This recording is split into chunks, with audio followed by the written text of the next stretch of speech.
Bom dia a todos. Meu nome é José Luiz Alvarenga, nome de guerra é Alvarenga. Sou engenheiro mecânico por formação na Universidade de São Paulo, mas nunca atuei na área da engenharia especificamente, sempre na gestão. No início, numa área chamada engenharia da qualidade. Isso desde 1985. Não faço muitas contas, não. Mas no início da engenharia da qualidade no Brasil, basicamente, ela foi formada para atender a Petrobras. A Petrobras que passou a exigir de seus principais fornecedores um sistema, na época chamado de garantia da qualidade. Já era um upgrade em relação ao tradicional controle da qualidade.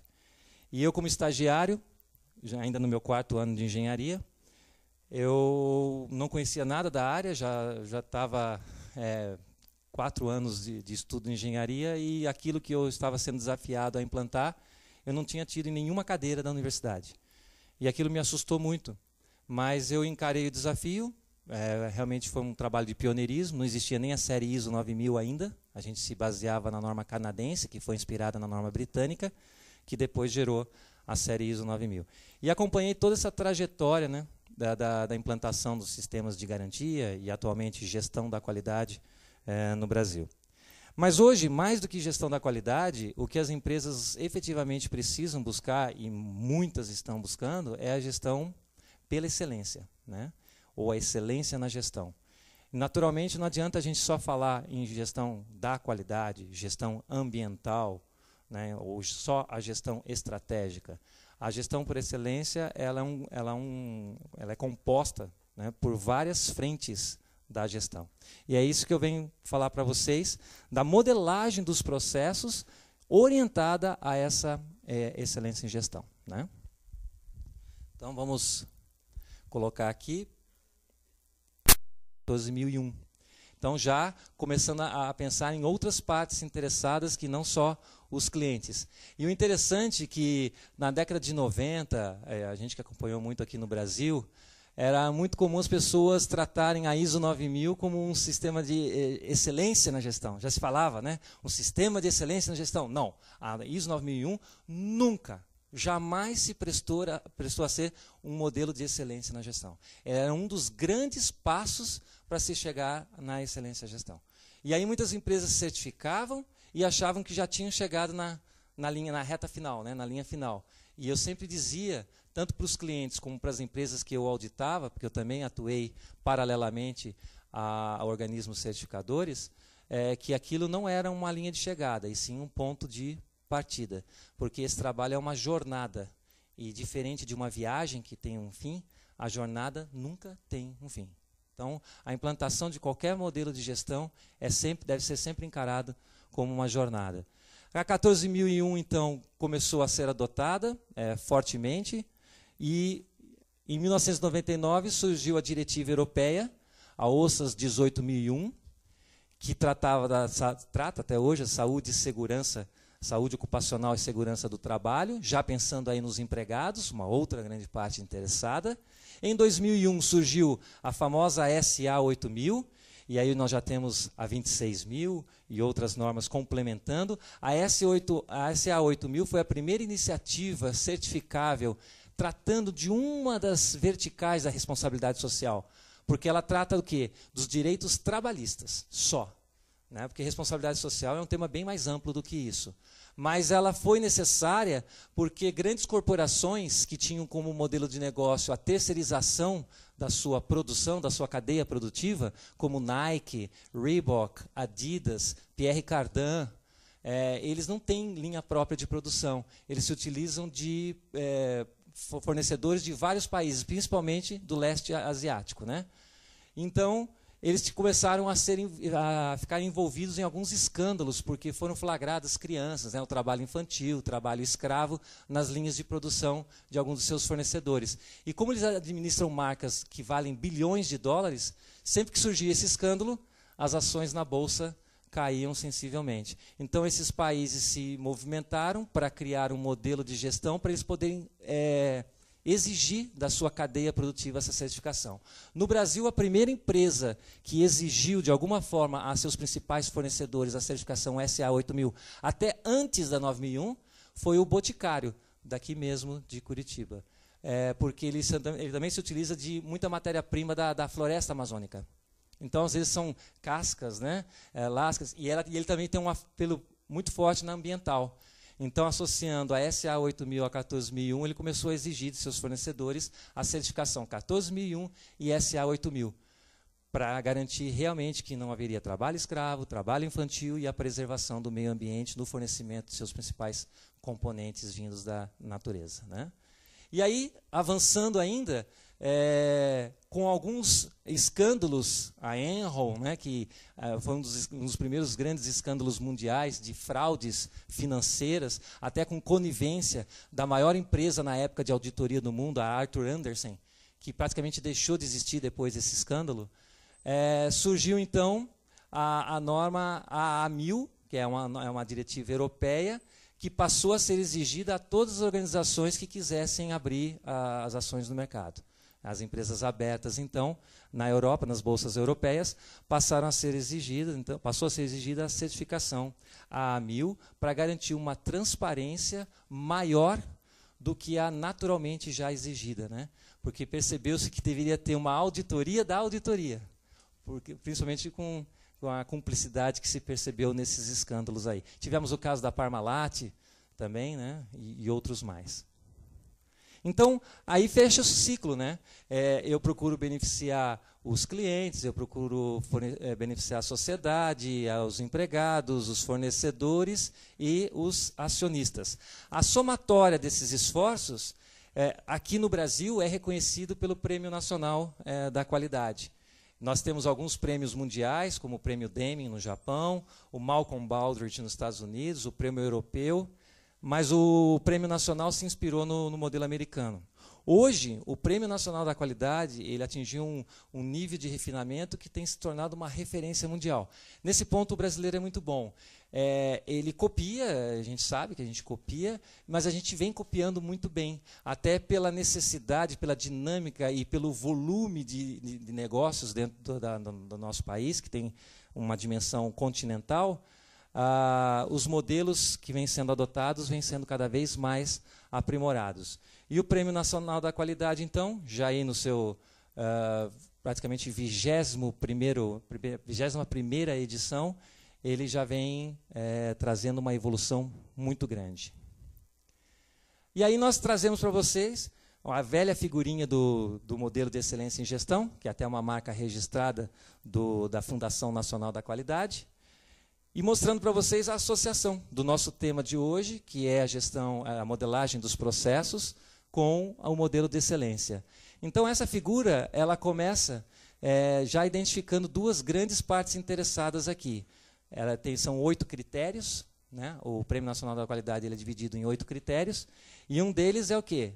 Os clientes, e o outro é a sociedade. Quais são os esforços que a organização tem para identificar claramente os seus clientes, a partir da identificação dos clientes, quais são os seus requisitos, e o conceito de requisitos são necessidades e expectativas. As necessidades são os requisitos explícitos, geralmente já documentados em contratos, pedidos, né? Que são aqueles mais formais, a especificação do produto, prazo de entrega, preço, condições de pagamento e assim por diante. O mais difícil de uma organização é identificar o outro requisito, o requisito implícito, que são as expectativas. Então, esse é um trabalho constante e ele tem um viés estratégico, que muitas empresas não formalizam, né? Muitas empresas, isso fica muito na cabeça do capitão da empresa, do dono da empresa, principalmente empresas familiares, né? Então, o modelo de excelência em gestão exige que haja esse exercício constante. Por quê? Porque esses requisitos de cliente, eles são muito dinâmicos. O que era uma expectativa há um ano atrás, com certeza hoje já é bem diferente. Na área de serviços é mais difícil, porque a gente trabalha com um produto intangível. E o produto intangível a gente tem dificuldade até de identificar as necessidades do cliente, né? Não é só as expectativas, não, mas a própria necessidade do cliente. Às vezes nem ele sabe direito o que quer. Quando a gente fala em sistemas, em soluções informatizadas, o cliente ele vem com uma expectativa de que aquela ferramenta vai resolver todos os problemas. Esse é um exemplo clássico, né? E, na verdade, se ele não tiver um bom conteúdo, dificilmente qualquer ferramenta vai colaborar, né? E a sociedade também, quer dizer, na verdade, qual o impacto da minha organização na sociedade, seja local, seja no âmbito estadual ou até nacional, dependendo da complexidade da organização e da forma de atuação dela. E o que ela tem feito para isso? Então, algumas organizações a gente tem percebido que têm orientado e têm estimulado as suas lideranças, gerentes, diretores, a fazerem trabalhos voluntários, por exemplo, em escolas, em hospitais, a alfabetização, ou até envolvendo os familiares, né, as esposas, os filhos.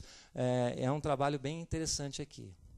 Já outros critérios, o outro critério é a liderança. Qual é o modelo de liderança da organização?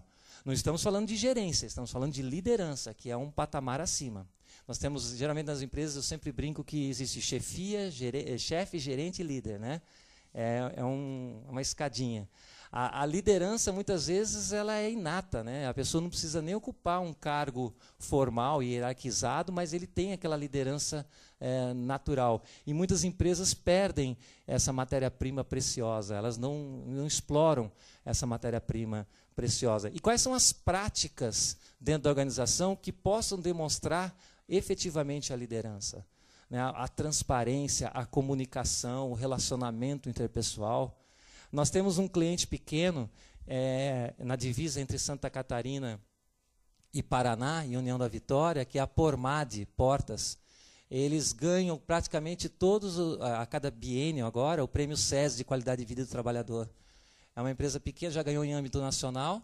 Ela já virou Orconcours, ela já nem tem participado dos últimos, está entre as 100 melhores empresas para se trabalhar também, da revista Exame, da América Latina também, e é uma empresa pequena, uma empresa simples, com gente extremamente humilde, mas ali você percebe que se respira liderança, de uma forma assim, solução, feijão com arroz, nada tão suntuoso, mas é uma cultura que conseguiu se instituir.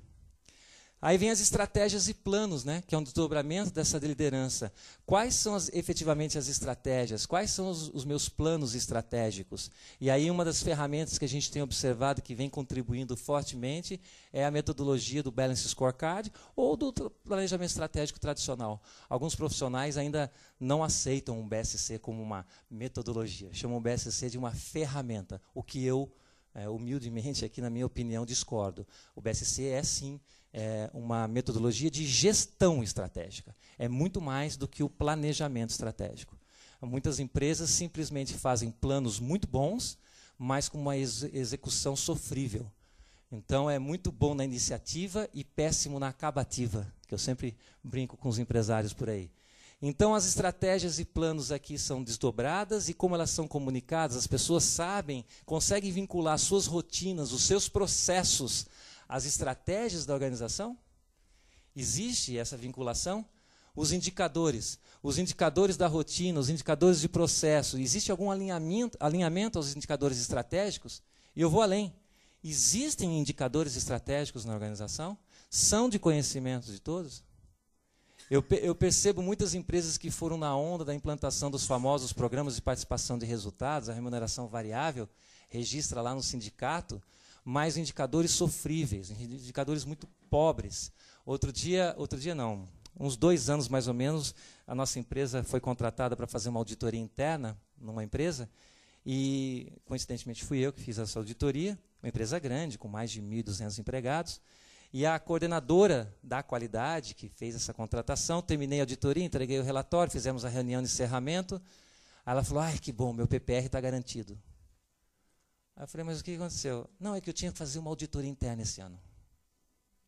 Esse era o indicador para que ela pudesse receber sua remuneração variável. Eu estou dando um exemplozinho só num mar aí de indicadores, realmente muito indicador de esforço, né? Por exemplo, o pessoal da área comercial, faturamento.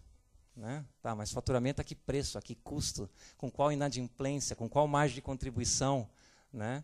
Com que fidelização, com qual sustentabilidade. Então veja a necessidade de você vincular a estratégia à rotina. A estratégia tem que inspirar a modelagem do processo. Na hora que eu vou desenhar meu processo, não adianta colocar a cabeça no buraco e olhar para o meu próprio umbigo e achar que aquele processo vai ser mais fácil para mim. Tem que verificar realmente se ele vai contribuir com o atingimento do ótimo global. É a velha teoria do Eliyahu Goldratt, da teoria das restrições, né? do livro A Meta, muito conhecido, que toda organização tem que buscar o ótimo global em detrimento do ótimo local. Né? Então, não adianta só o ótimo local. Então, aqui nós temos a cor azul nesses 4 critérios aqui. E aí nós temos 2 critérios fortes, processos e pessoas. Vejam que a Fundação Nacional da Qualidade, basicamente, ela deixa no mesmo plano os processos e as pessoas. Isso é natural.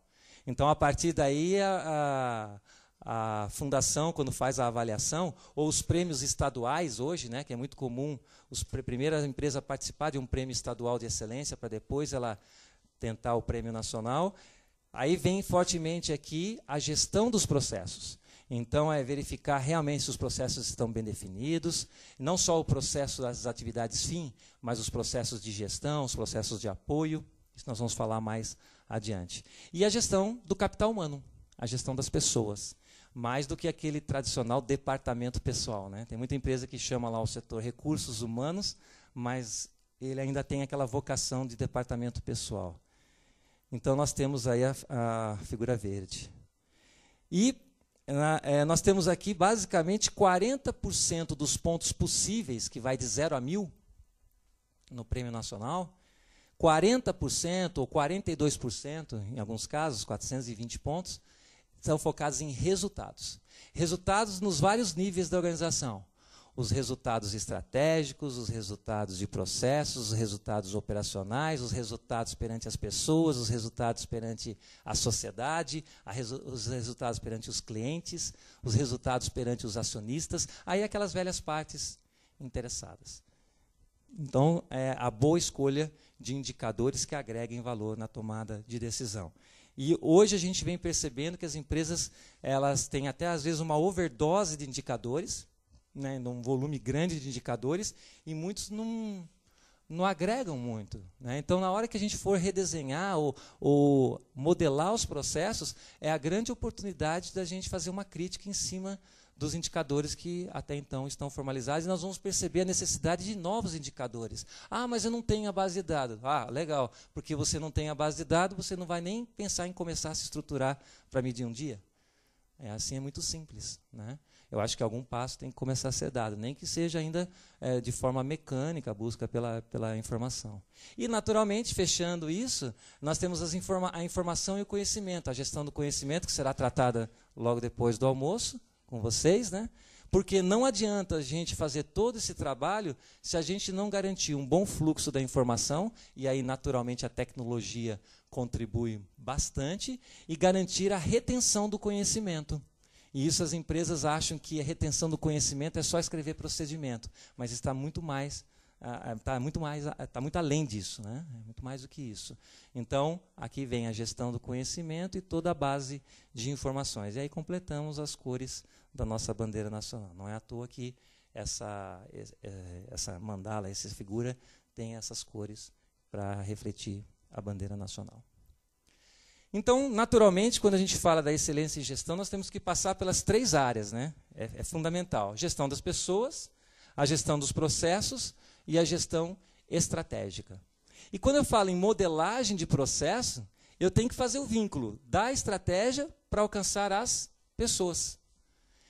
Eu gostaria de ressaltar uma coisa. Acho que há uma confusão, às vezes, até questão semântica.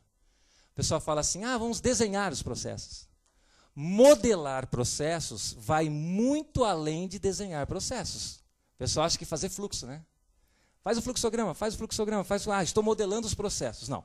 O desenho do processo, o fluxograma do processo, é um dos componentes da modelagem.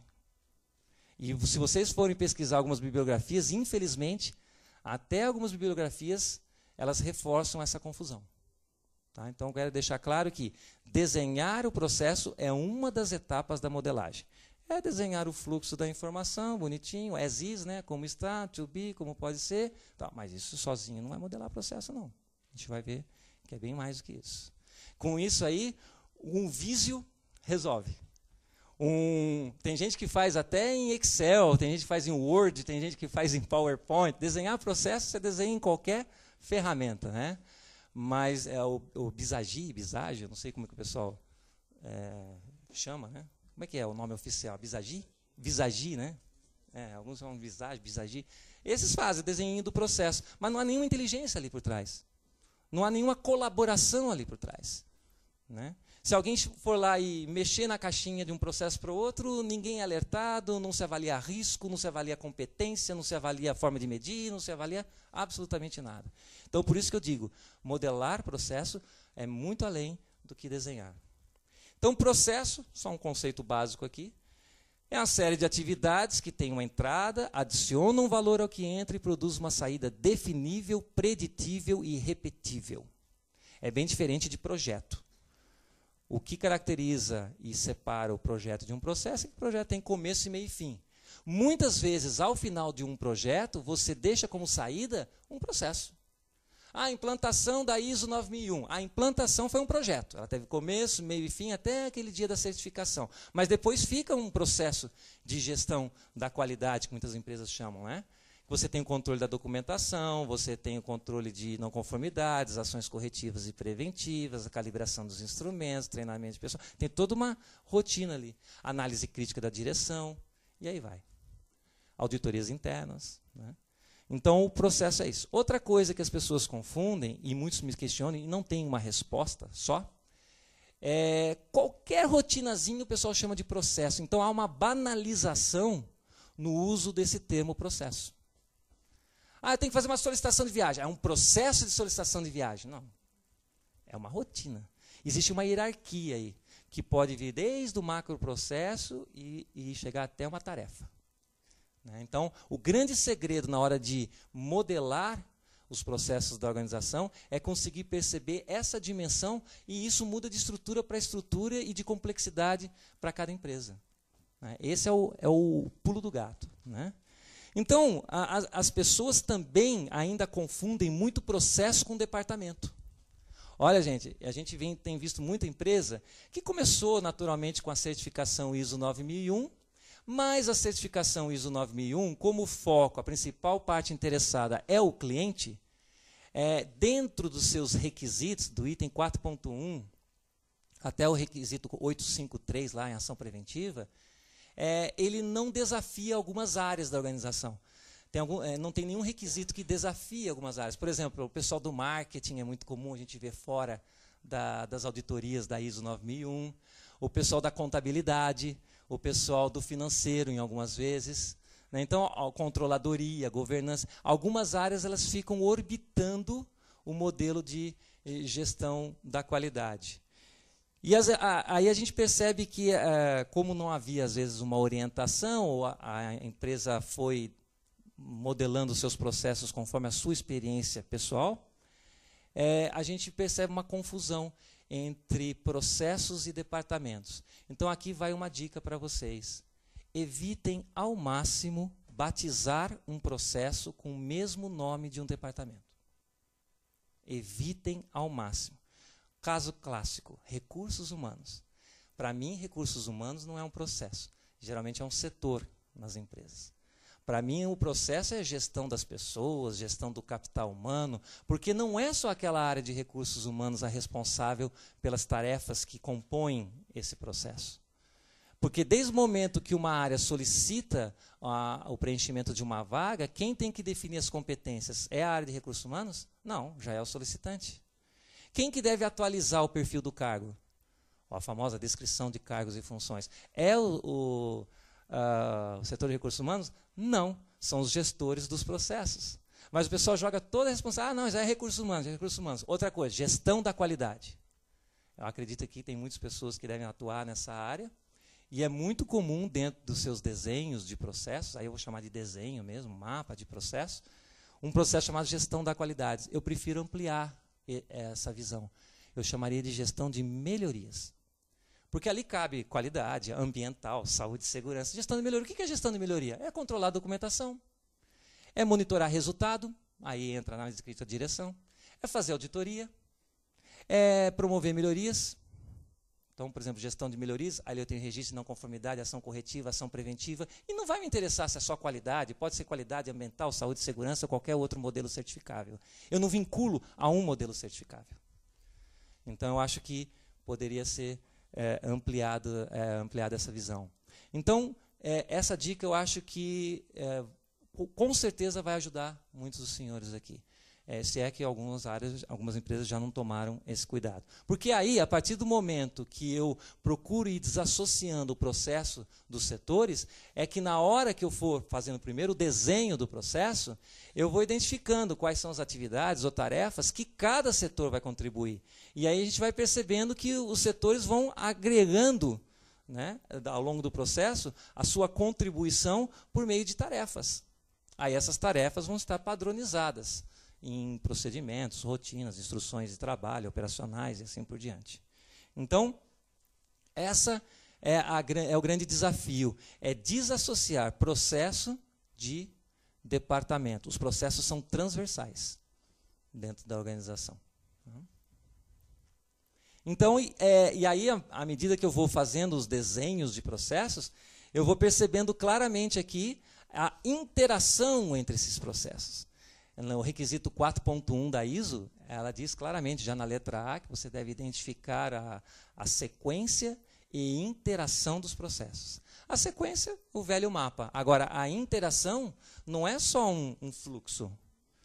E a gente tem sido bastante rigoroso nas auditorias que a gente está fazendo, porque algumas empresas até certificadas há algum tempo, eu brinco que muita empresa é certificada ainda pela ISO 9001-2008, que é a versão ainda vigente, /94.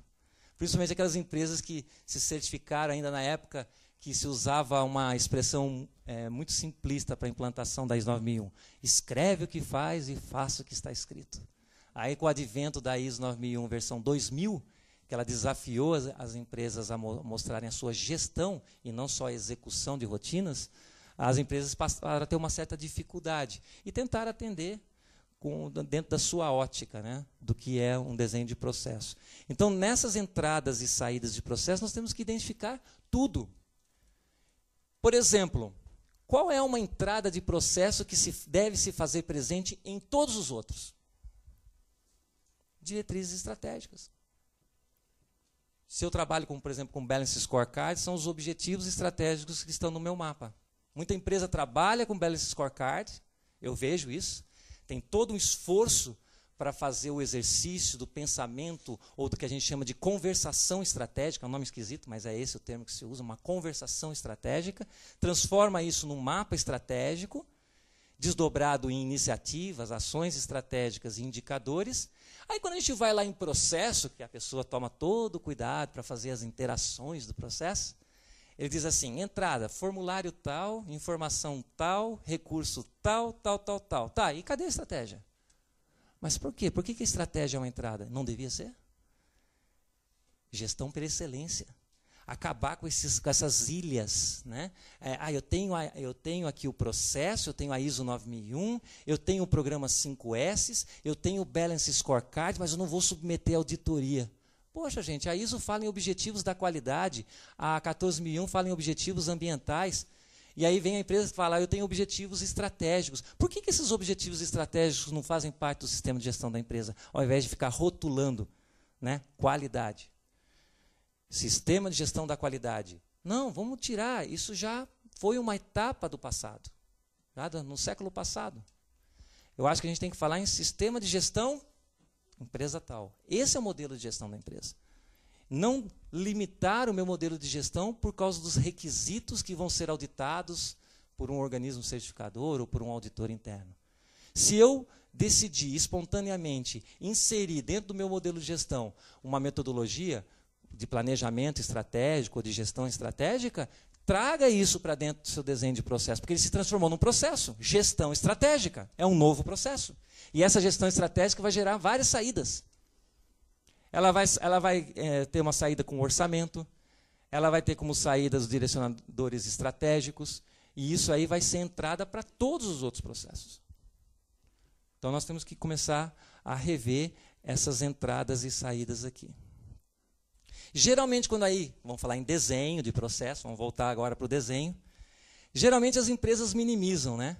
Ah, não, aqui a gente já faz assim há muito tempo, até que esse processo aqui não é tão complexo. Então, há uma tendência sempre as pessoas minimizarem aqui como elas veem o seu processo. Então, geralmente, é um processo que tem uma visão relativamente simplista. Quando a gente começa realmente a desenhar o processo, é o samba do crioulo doido. É incrível. É incrível. Ah, não, mas eu tenho o RP, mas eu uso uma planilha aqui. SAP, que é o Sistema de Amontoado e Planilha. Né? Toda empresa tem um RP paralelo. A gente até brinca que o Excel é o maior ERP do mundo. É o Excel Resource Planning, né? Porque realmente é incrível como... mas tem hora que eu faço por aqui, tem hora que eu uso um formulário, tem hora que eu mando por e-mail, tem hora que eu... Então, quer dizer, não existe ali uma rotina. Existe sempre multicaminhos ali, né? E aí, quando você vai ver, porque não tem tecnologia, porque eu já estou cansado de pedir isso para o pessoal da TI, o pessoal não automatiza esse workflow, se automatizar, mas se automatizar vai ser bem mais fácil. Então, vamos mostrar o ganho realmente. Nós temos que nos preparar também. Não adianta jogar só para a TI. Não, eu já pedi. Pediu, mas você mostrou para a empresa o grau de prioridade que deveria se dar a essa solicitação? Porque o quanto ela vai contribuir em otimizar, acho que a melhor linguagem é o bolso, né? É a relação de custo-benefício. Então, nós estamos hoje num cliente em Joinville, que é uma empresa grande, é uma empresa global, ela tem a atuação nos 5 continentes, e ela está trabalhando fortemente aqui, agora, a automação mesmo, para reduzir o custo e melhorar a qualidade da informação, a agilidade também. E confiabilidade. Então a gente vai começando a desenhar o fluxo de informação, é assustador. Eu sempre brinco que muitas empresas às vezes acham que não querem desenhar efetivamente seus processos para não descobrir a verdade, partindo daquela velha premissa que a felicidade é o estado de ignorância. Isso é verdade em muitos casos, né? O cara leva um susto, começa a dar palpitação. E nós temos muito, dentro das empresas, o velho fenômeno que eu já citei dos silos funcionais. Quer dizer, a coisa do meu departamento. Aí fala assim, processo, engenharia. Gente, engenharia não é processo. Processo, almoxarifado. Gente, almoxarifado não é processo. Processo, expedição. Indústria é muito comum, tem uma área chamada expedição lá que embarca os produtos. Não. Mais do que engenharia, é desenvolvimento do produto. Porque desenvolvimento eu trabalho com entradas muito mais claras, muito mais saídas. Quando eu falo em controle de estoque, gestão de estoque, mais do que almoxarifado. Quando eu falo de entrega, dentro de entrega eu tenho faturamento, eu posso ter uma embalagem, posso ter expedição. Aí eu começo a ter os subprocessos ou rotinas. Olha a hierarquia. Aí já estou começando a modelar os processos. Não só sair desenhando que nem doido os fluxos. Então, o passo número 1 é conseguir desenhar toda essa hierarquia e começar a fazer o agrupamento de macro, processo, subprocesso, e, se necessário, atividade e tarefa. Não precisa ter esses 5 níveis, não é o tempo todo.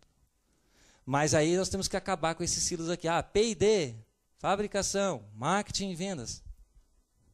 Por exemplo, marketing. Marketing, para mim, é um setor. Eu acho que o grande processo aí é relacionamento com o mercado, relacionamento com o cliente.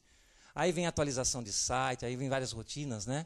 Aí vem o marketing institucional, aí vem trabalho de campo, aí vem trabalho de pesquisa, de produto, de mercado, de satisfação.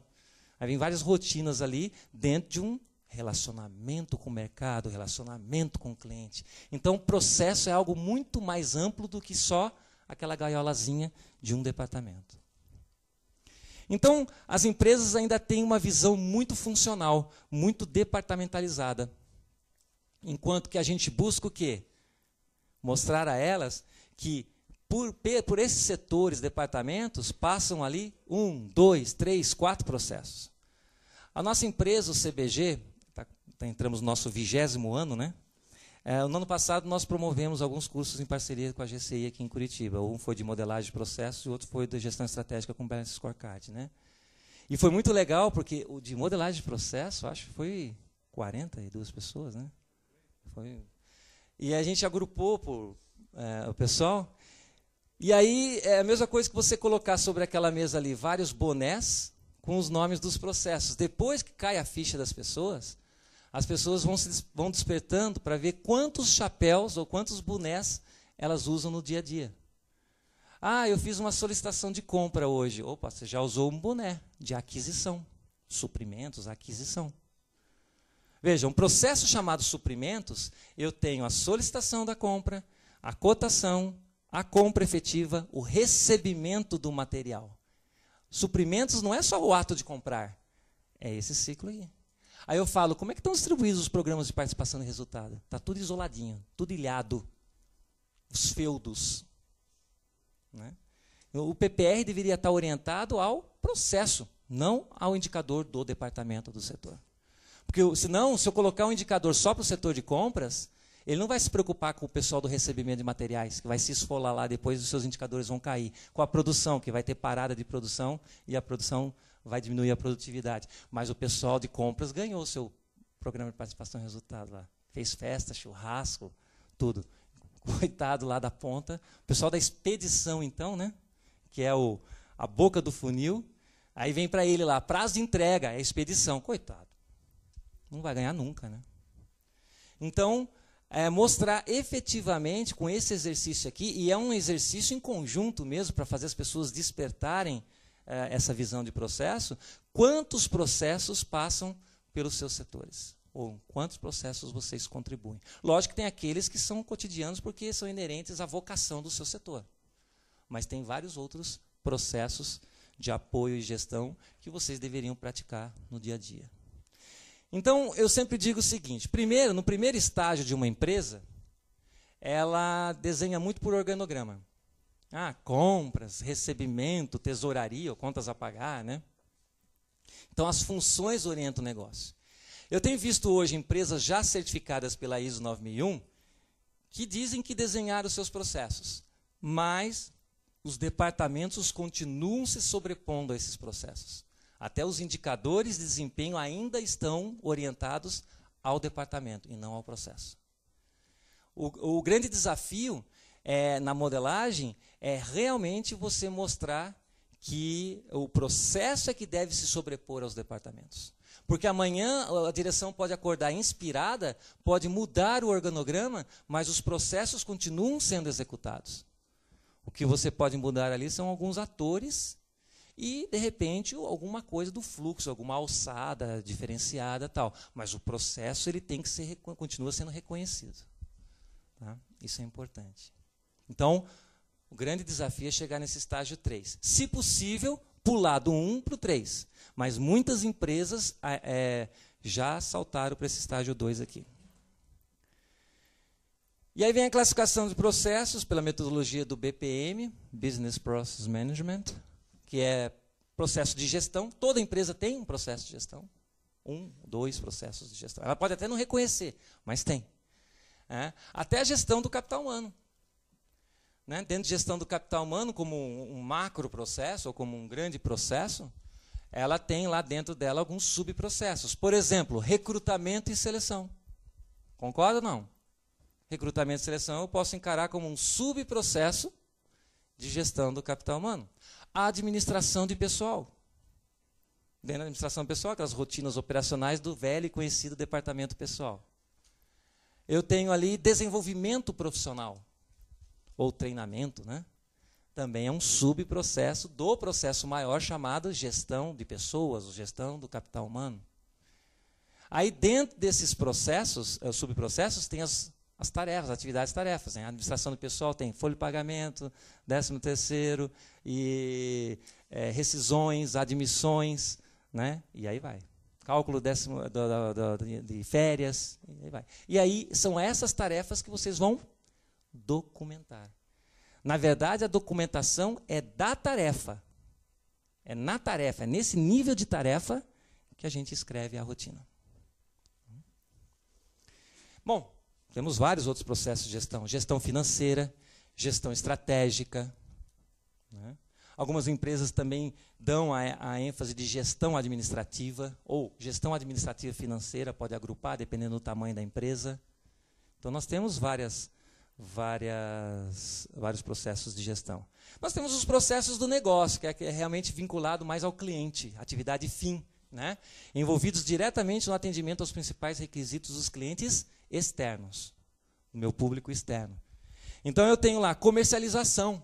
Lembra de tentar não batizar o nome de processo com o nome de setor? Se eu tenho um setor chamado vendas, não batize o processo como vendas, como comercialização.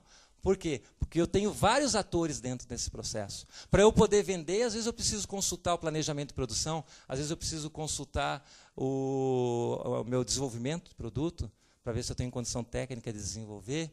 Eu tenho que consultar meu financeiro, que vai verificar o crédito do meu cliente, a possibilidade dele, né? Como é que está a saúde dele. Aí o pessoal coloca assim, a inadimplência é um indicador do financeiro. Errado.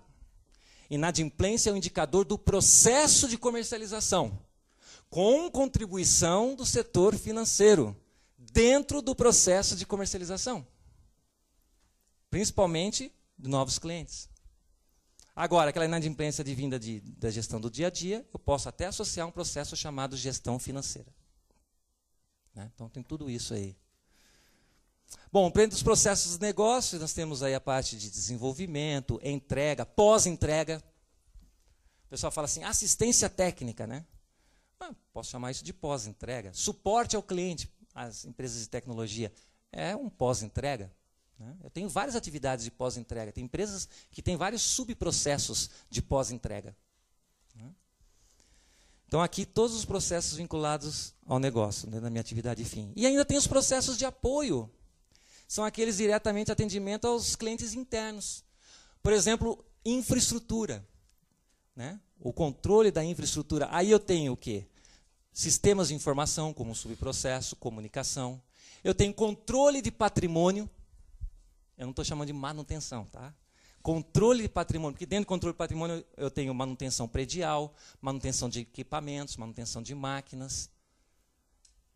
Então eu tenho alguns subprocessos vinculados à infraestrutura.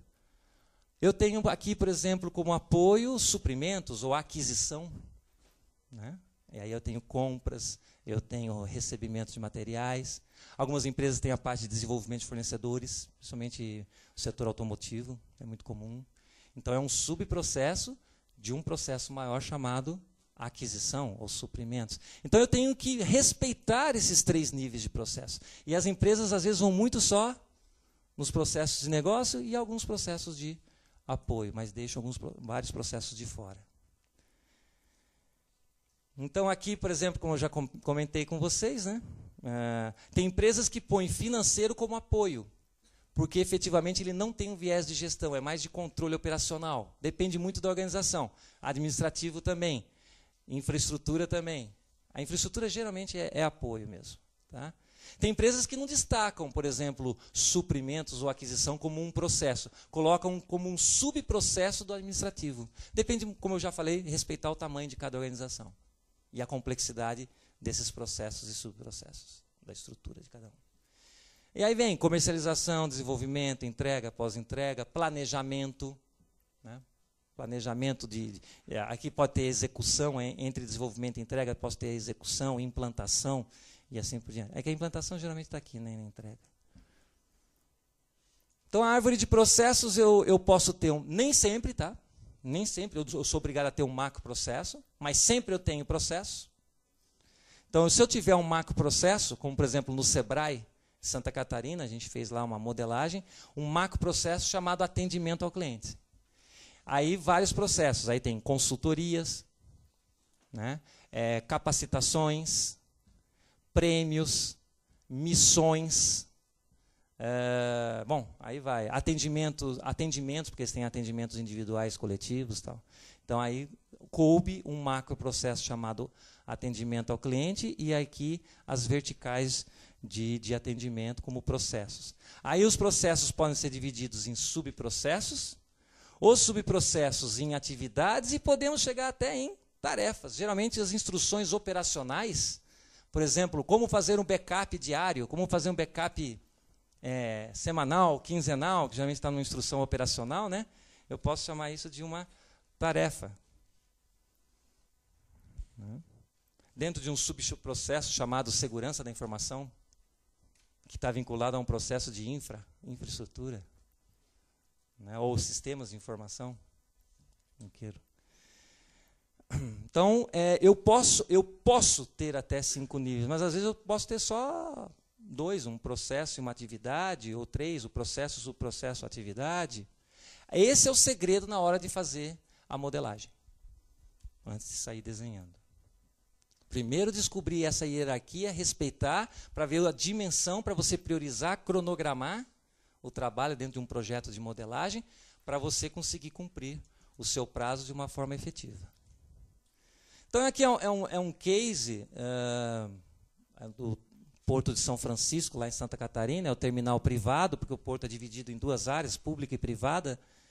Então, veja, eles identificaram 1, 2, 3, 4 processos de gestão, 2 processos de apoio e 2 processos de negócio.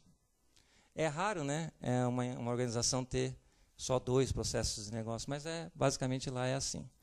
Então, nós temos aqui aquilo que eu já citei, gestão de melhorias, como um processo de gestão, gestão do capital humano, gestão administrativa e gestão financeira. A gestão de melhorias dividida em 4 subprocessos, tá? Controle da documentação, monitoramento de resultados, auditorias e ações de melhorias. Ali, basicamente, estão todos os requisitos de gestão do item 4, do item 8 da 9001, por exemplo. Né? O item 5 também, porque fala da análise crítica da direção ali. Gestão do capital humano, recrutamento e seleção, administração de pessoal, desenvolvimento profissional, saúde e segurança do trabalho. Eles quiseram destacar saúde e segurança do trabalho, porque o porto tem regras muito claras de segurança dos profissionais dentro da área portuária. Né? Algumas empresas consideram saúde e segurança do trabalho como uma rotina da administração do pessoal. Vejam que tem empresa que destaca como subprocesso e tem empresa que encara como uma atividade da administração do pessoal. Depende da estrutura e da ênfase que se dá. Nós temos ali na gestão administrativa, gestão de contratos. Olha aí, gestão de contratos é um subprocesso que toda empresa devia ter e infelizmente não tem. E gestão de contratos com clientes, com prestadores de serviço, nas 2 pontas, né? Com fornecedores e prestadores de serviço e com clientes. Por exemplo, lá no porto, se eu não zelar pelo contrato, por exemplo, com a empresa de dragagem, eu deixá-lo vencer, eu preciso de um tempo, porque existe um processo licitatório e tal, né? Então eu fico sem dragar. Se eu não puder dragar, não atraca o navio. E já aconteceram situações que alguém bobeou, ninguém é dono de nada.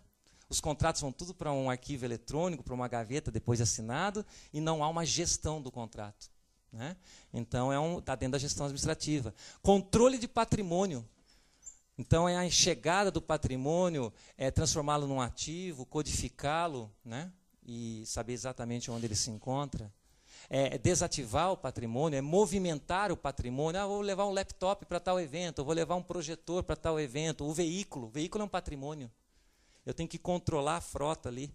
Então, o controle de frota passa a ser uma atividade dentro do controle de patrimônio. Né? O controle contábil e o apoio jurídico. Mas é terceirizado. E daí? Tem muita gente que acha que por um processo ou subprocesso ser terceirizado, ele não deve ser reconhecido aqui na modelagem. Claro que ele tem que ser reconhecido, porque existem entradas e saídas aí. Você deve definir o nível de desempenho esperado desse terceiro, que a gente chama de acordo de níveis de serviços. Né? Os SLAs, os famosos SLAs. E é cada vez mais comum você terceirizar. Né? Então, o apoio jurídico ele é reconhecido aqui como um subprocesso. Gestão administrativa, eu tenho aqui o controle orçamentário. Essa empresa trabalha com controle orçamentário, nem todas trabalham.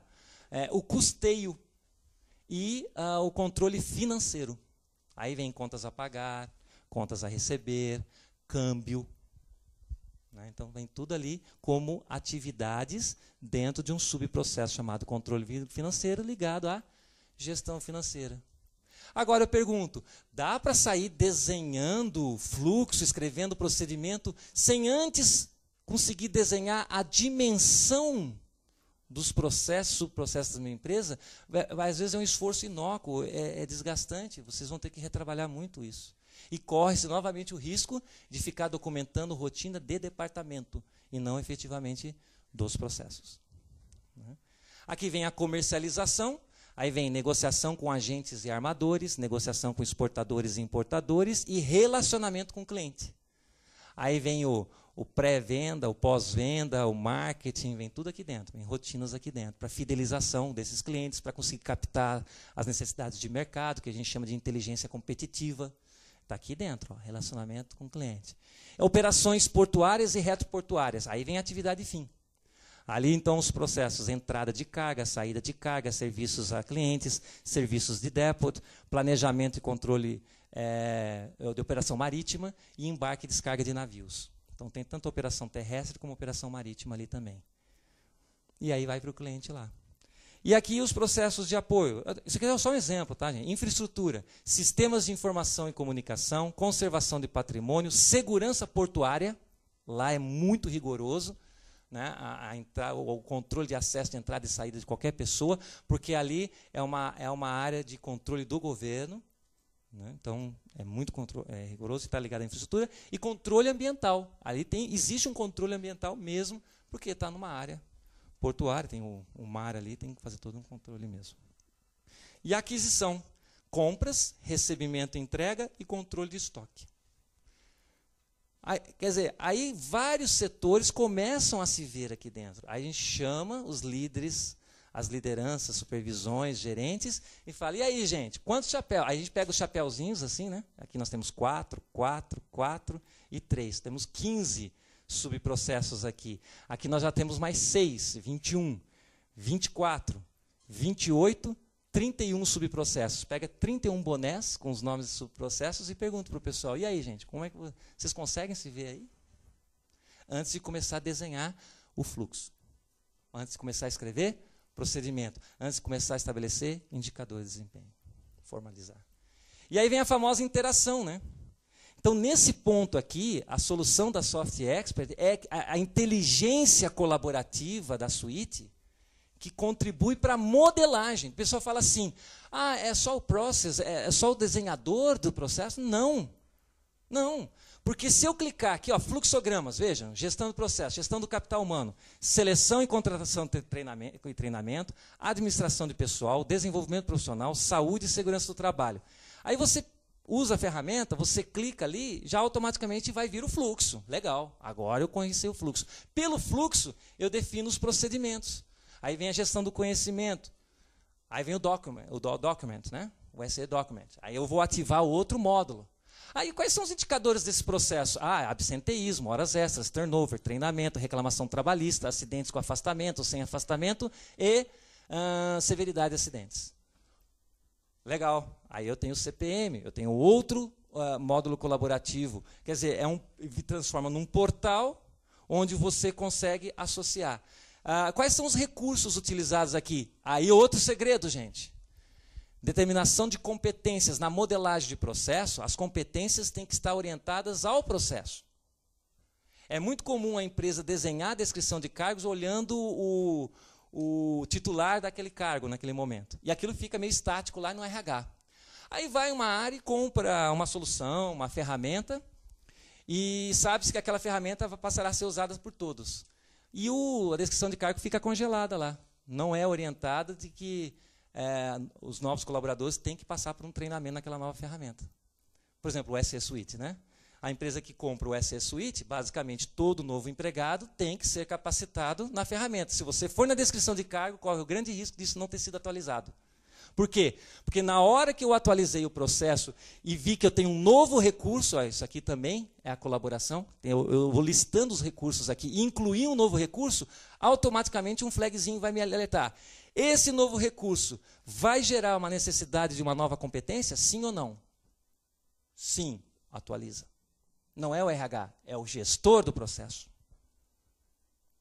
Então, na verdade, na hora que eu estou modelando o processo, eu estou preocupado com todos os componentes dessa modelagem na sua atualização e na sua contribuição. E para isso, a suíte ela conta com vários componentes. Por exemplo, nós estamos iniciando um projeto numa empresa de tecnologia de Joinville que nós temos que trabalhar com análise de riscos. Então, na hora que eu estou desenhando o fluxo do processo, automaticamente eu já estou fazendo análise de risco. E eu tenho o SE Risk. Aí, a partir daí, quando eu redesenho o processo, uma melhoria, vamos fazer uma melhoria, automaticamente o gerenciador de risco entra em ação. Alerta, alerta. Vai mexer com alguma coisa? Vai aumentar o risco? Vai diminuir o risco? Vai afetar alguma fronteira, algum processo de saída aqui, alguma saída para outro processo? Porque às vezes eu tento resolver o meu problema, mas estou gerando o passivo para outros processos. Então, a análise de risco associada à modelagem já faz com que eu vá evitar um transtorno posterior. Então, você consegue ter, numa figura, todos os componentes da modelagem e aí uma ferramenta colaborativa aí que vá alertando. Poxa, dos indicadores, então, vocês vão até ter um módulo, acho que o Tobias, né? Vai fazer à tarde, sobre a ferramenta do CPM aqui. É extremamente importante, porque ela vai parametrizando tudo, ela vai contribuindo no gerenciamento. Acabam aqueles controles manuais, né? Será que o gestor está rodando o PDCA mesmo? Será que está fazendo análise de resultado? Será que ele não está bobeando com a meta muito abaixo do resultado? A ferramenta vai sempre apoiando essa gestão, vai escalando. Se a pessoa se finge de morta, você pode escalar para cargos superiores. Aí o gestor do sistema pode tirar estatísticas para ver quais são os gestores que estão com um gerenciamento mais dinâmico e aqueles outros que não estão usando realmente, efetivamente, o conceito do PDCA. Né? Então, a gestão do processo, na verdade, é uma abordagem disciplinada para atingir eficiência e eficácia. São indicador de esforço e indicador de resultado. Né? E aí vem a boa arte aí de definir indicadores. Né? E aí vem o velho ciclo PDCA, que eu já rodo o PDCA desde o momento que uma empresa define uma estratégia, e ali saem os objetivos, políticas, estratégias. Aí defino ali minhas metas anuais, vou desdobrar isso no que o próprio Falcone chama das diretrizes, né, gerenciamento pelas diretrizes, algumas empresas chamam só como metas mesmo, e aí eu vou lá para o operacional, na gestão da rotina. Onde necessário para atingir as metas, eu vou promover as melhorias, até atingir uma estabilização. Ah, legal, então agora eu padronizo e vou continuar gerenciando isso. Se de repente alguma coisa acontece errado, né, os meus produtos ou os meus resultados não saem conforme o planejado, eu tenho que promover as famosas ações corretivas, a busca da causa. Né? Aí eu vejo, principalmente onde tem os problemas crônicos, não é qualquer situaçãozinha que eu aplico uma ação corretiva, e aí volto lá para o PDCA. Esse é um círculo virtuoso da melhoria contínua. Mas eu tenho também o PDCA no campo de projetos. Eu posso ter uma diretriz de inovação. Tem algumas empresas que trabalham com a inovação. E inovação, os projetos de inovação, deveriam ser preocupação da alta direção da empresa. E eu tenho os projetos meus, aqui também as minhas políticas são usadas como regras de negócio na minha execução das rotinas. E eu tenho ainda os projetos de produtos, novos serviços, que aí é basicamente como um processo mesmo. Né? E rodo o PDCA sempre. Então eu uso essa metodologia do PDCA em vários momentos da minha gestão. E aí, para finalizar, eu tenho os indicadores, né? Que eles têm que ser usados como instrumentos de gestão. E aí eu percebo claramente a dificuldade das empresas em identificar bons indicadores. Não é? O pessoal confunde muito, porque eu tenho indicadores como medida do trabalho. É aquele controlezinho bem operacional. Né? Lá numa linha de produção, quantas peças refugadas? Quantas peças retrabalhadas? Quantas horas paradas de produção? Quantas horas de manutenção corretiva? Então, eu preciso, inclusive, dessa informação para monitorar o dia a dia. Se eu estou monitorando, é o que a ISO fala, né? Medição e monitoramento. Essa é a grande diferença. Eu uso itens de controle. Não confunda indicador de desempenho com item de controle. Quantas horas de treinamento por ano? 500 mil horas. Isso é um item de controle. Para mim, não é um indicador de desempenho. O indicador ele demonstra o quê? A relação com alguma outra variável. Horas por colaborador. Horas por treinamento em liderança. E assim vai. Né? Aí eu venho com medidas do processo. O indicador de processo, ele vai ser composto de alguns itens de controle. Então, produtividade. As empresas medem produtividade de várias formas. E usam vários itens de controle, vários numerozinhos dentro da fórmula. Mas aí eu já consegui transformar num indicador. E na hora que eu defino os indicadores de processo, Vai mais uma dica. Tentem equilibrar indicador de esforço e indicador de resultado. Ok? Por exemplo, eficiência de máquina é um indicador de esforço.